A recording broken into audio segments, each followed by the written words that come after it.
Hi folks, a very warm welcome to you. My name is Nick, we're on the zxspectrum 48K. I'm playing a dinosaur type game, sort of. This one's called Terror-Daktil 4D, published by Melbourne House in 1983. So it's quite an early one, but it's a bit of the storyline going across the bottom here. But essentially, you've crash landed in your airplane into some unexplored volcanic jungle, and there's dinosaurs about the place, but there will be someone to come and rescue you, but you've got to survive 6 days. So here we are, a bit of a demo at the start, in our plane, going through the clouds, and we're gonna crash. This is your captain speaking.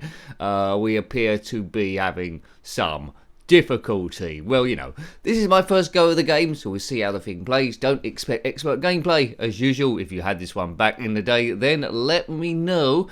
But yes, you've got to survive 6 days till the rescue plane turns up, and I think there's going to be endless fleets of pterodactyls trying to kill us, I think. Anyway, right, I think this is the crash scenario now. There's the volcanoes. Check out this animation. Yeah, got a good demo. There's no way of skipping the demo, unfortunately, or the story. So, unfortunately, you have to watch this every time, which is good to start off with, but it could get old quite quickly. All sound. Doobie doobie doo doo. So basically this is a shooter. We're going to have a gun down the bottom of the screen going left and right. We can change the elevation of the gun, a bit like Beachhead I suppose, one of those mini games, to shoot pterodactyls. Here we go. 8-bit shooting action. Right, it's drawing the screen. This is day 1. Right, good. Right, so here's my gun down the bottom. Left, right, you can see just to the left there, you see 52 degrees. And I think my biggest challenge of this one is to see if I can hit anything at all. So at the top there seems to be some Space Invader things going down. The screen is changing different colours. I haven't said that now, it's stopped to a bit of a green. There's a volcano, I think, erupting on the right-hand side. Or someone just throwing shoelaces out the top every now and again. Right, so angle your gun. I'm not sure what difference that makes. I've scored 30 points. Oh, it's a pterodactyl. Well, that is a good graphic, isn't it, really? So that's the best bit of the game, I presume. Now, to my knowledge, all 6 days are exactly the same. The sky at the background is yellow for this day 1. Yeah, it animates quite well. It's pretty basic, I suppose. I guess a bit more an advanced version of lunar crabs. Instead of being attacked by crabs, you've got flying pterodactyl coming at you. And I would have liked that back in the day. Huge spread. But I haven't hit any yet. So I'm on 45 degrees. So it's Q and A, if you're not doing it on the joystick, to change the angle of the gun. And obviously left and right is O and P. I don't seem to be able to shoot any of these Space Invader type thing on the end. Keep an eye on those to see if they reduce in number. So it's quite quick to get into this game. It's an early one from Melbourne House. Oh, I've got one! Hooray! It's an early game from Melbourne House in the early 80s, which is my favourite time. Now, the original release, I think, has got a bug in it, so you can't progress beyond day 6. Yay, take that, pterodactyl face. Yeah, so you can't go beyond day 6, but I think there's a poke you can do to fix that bug. What's the map? Well, it seems some crazy river. We're onto one side of the thing. So we did review Where Time Stood Still, which is another game where you've crash landed in jungle and you're trying to escape, but that's isometric, that one. This one's still a dinosaur theme, which is very popular with kids. My favourite one is a maze game called Escape, which is the most basic of them all. But yeah, dinosaurs very popular, and Escape, Where Time Stood Still, if you haven't seen that review yet, you have to guide your party out of a map, which is an advanced map. This is all single screen, so I'm getting a bit better at this. We're clobbering these pterodactyls. Not quite sure how many we have to destroy to get off each day. But would I have played this a lot as a kid? Probably. There's not a great deal to it to hold your interest, but what is there is pretty good. It's a good animation there. I don't suppose it would take too long to load up. Now, I don't know why it's called Terror-Daktil 4D. 4D is time, so I think I might have worked it out. So time, you have to survive 6 days, or beyond 6 days, for the rescue airplane or helicopter. Not quite sure why you crashed. It didn't give too much away in the demo at the start there. But that's one bad thing, I suppose. You can't skip the demo right at the beginning, but I guess it's building up a little bit of storyline. Also as well, you notice the ground is divided up into squares. That's to add a little bit of perspective, I guess, a bit of foreshortening. And without that there, it would have struggled and maybe looked a bit weird with that river. I'm presuming they put that in afterwards to make it look a bit more realistic. On the left, I think there's the sun setting, or it's a big mushroom or something. Right, maybe it's a snow globe. Kaboom! If you're in that snow globe, then comment below. So I've scored 730. Not quite sure how many points we're scoring for every Tactil blown up. I'd like to see some other dinosaurs scampering across every now and again, just across the middle or something. Maybe a Brachiosaurus or a T-Rex, just to break up the endless Pterodactyls coming down. There's only ever going to be one each time. If they crash into you, then obviously you die, and I think there's some sort of like animated game over thing. 48k, not a 128k version, because you know, at 83 I don't think the 128k version was about. There are pokes available for endless lives if you want to go all the way, but we've seen all the gameplay straight away. There's not a great deal more that can be offered here. Would have been good as a mini game within something else, but yeah, I'm not sure there's any compilations of these sort of games. But I'm clobbering them now. I'm not noticing a great deal of strategy difference between having the gun angled low or high. The Space Invader guys at the end seem to be diminishing slowly in number. So there's probably, oh, see, I've been got. So there's probably something I'm not quite getting there to get beyond the next day. I think I'm dead. Dead as a can of a Tyrannosaurus. Oh, it's going somewhere else. It's just oh, day 2. Okay, so it looks like if you die, you automatically advance on to the next day. Let's see if this day offers anything else. Now the screen's changing colour. Yeah, it's going through separate bits as it did on the first day. Yeah, sky looks like it's going to be yellow again. So it goes through a few colours, then stays on that green with a yellow sky. So day 2 is exactly the same as day 1. I don't think there's been too much here to keep a kid going, to be honest with you.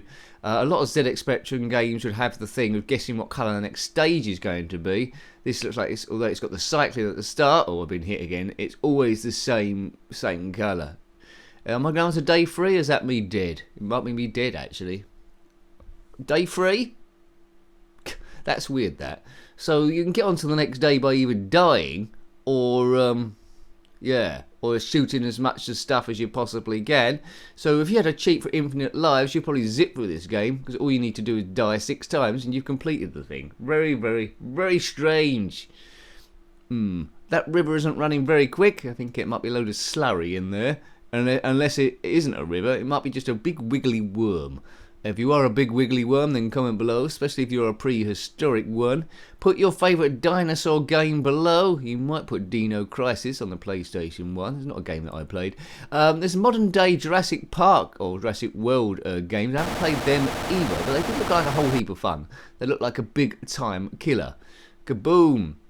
As I say, these games, if you've watched up to this far in the video, we're playing it for fun. It's all about stress busting, really. We're playing it for fun as the kids around someone's house, rather than the parents shaking their heads, going word for word through the instructions and pointing a finger and complaining. We're not doing that. It's pure fun, stress busting, taking us back to a time beyond all adult life with rent, mortgage, bills and all that sort of stuff. A nice friendly era where you can get your head chopped off by a pterodactyl. Isn't that good? We all remember those days. Pterodactyl ahead, duck. Interesting music. Yeah, I quite like this for the era, really. It hasn't stood up well, hasn't aged very well. It'd be a hard sell to get a kid interested in it now. But from a retro historic point of view, I think it's rather cool. And it's got a pretty good name as well. Terror-Daktil, but then 4D on the end for extra super fun. Sounds like it should be a Zoid character. We'll have one last quick go. I might not do it to its full conclusion. Here's the story there. This is your captain speaking. Welcome to the Lost Jungle. We found that on the map then. Lost Jungle Airlines, fair enough. Sightseeing tour. You know, is a jungle lost if it's got a sightseeing tour? Probably not. Unfasten your seatbelts. Here we go. Through some cloud. Or some rice pudding. Here we go. We're on a nice little trip here, flying along. Captain speaking again. What is he going to say this time? We appear to have, we seem to be having some difficulty with our aircraft. Oh, that's good. Do we get our money back? I hope they haven't turned off the in-flight movie. Please extinguish all cigarettes. Weren't smoking one. Can't really smoke on a plane anymore. And fasten your seatbelts. But you could in 1983. Right, here we go. Past one volcano. Don't crash. Oh, we've avoided that one. He's pull up. So this is like the closest you can get to a ZX Spectrum 8-bit movie, and we've crashed again. Look at that. Kaboom. No one's died. We've all survived. I think it's just me there. Hit it. Groovy. Ahead. Walk back to 6. Well, that's good music. I hope you're dancing there in the background. That's a good stress buster as well. Dancing to the 8-bit blipper chip, if that's what it's called. Right, away we go. I'll just have one quick flight of fancy. See how many pterodactyls I can kill. They're always up to no good in the movies. They might have been quite benevolent. They might have been quite happy. They might have just been collecting stamps and do a lot of good work for charity. But, you know, we've only got the fossil records and guesswork really to see what they were really like. And in this game, we just think they're tyrants that are trying to destroy people that have innocently crashed down into a lost jungle on a sightseeing visit. Right, these pterodactyls are coming in a minute. Shoelaces again being dangled, or licorice sticks being dangled out the volcano. Kaboom! Take that, big pterodactyl. He falls down out of the sky like a big dead pie. There's another one. I think maybe a higher angle the closer they get, really, but they're quite easy to avoid. If I wasn't commentating at the same time, I think I could zip through this. As I say, the one thing I don't know at this stage is how many pterodactyls you need to kill to get to the next day, or whether it's a time-based thing. But if that was the case, why not put some time onto the screen? Sometimes you trying to get a cheeky shot at them, you could take too long to get out the way, but they're not moving at any particular speed. And it's a huge sprite for 1983. I'm trying to think of other games that have sprites that are that particularly big. You know, a load of 8-bit graphics pasted together. It's an 8x8 cube, and they're all moving together as one. So I'll call them a sprite, although technically speaking, it probably isn't the right word. There'll be comments about that. There always is. For people that don't really understand the channel, we're having a bit of fun. I've said this a million times. Right, there's all those red guys at the end there. They do look like Space Invaders, but they seem to be thinning out gradually, although they more and more seem to be fundamentally I'm maybe not getting, but I'm having good fun destroying the pterodactyls, and back in the day that's what I would have done, trying to get as high a score as I possibly could. Yeah, I think we no, let's see if I can shoot another one for fun, and then we'll get out of here. I want to shoot one more pterodactyl. If your name is Terror-Daktil, then comment below. Is there a lot of confusion when you go to job interviews? Do they expect like a dinosaur to turn up and only gave you the interview because they was interested to see what a pterodactyl would look like wearing a tie? And are they disappointed when you turn up and they think, hey, you're not a pterodactyl, and there's lots of trouble? What am I talking about? I do not know. You'll get a lot of that on the channel if you're unfamiliar with it. If you are familiar with it, well, it's too late for you, my friend. You've probably gone completely mad anyway, and do I take the blame for that? Well, maybe. Unless you do anything illegal, then it's nothing to do with me. Right, I think we will leave it there, you know. I like this game, basic as it is. It's just the large pterodactyls are winning it for me, and the basicness of the gameplay. So I hope you liked having a look at that one. That was Terror-Daktil 4D on the ZX Spectrum 48K, published by Melbourne House in 1983. If you've got any comments about this game, similar games, memories, or anything retro, then please put that below. You're always more than welcome. It's that kind of a channel. Until next time, take great care of yourself, and a very fond goodbye. Goodbye.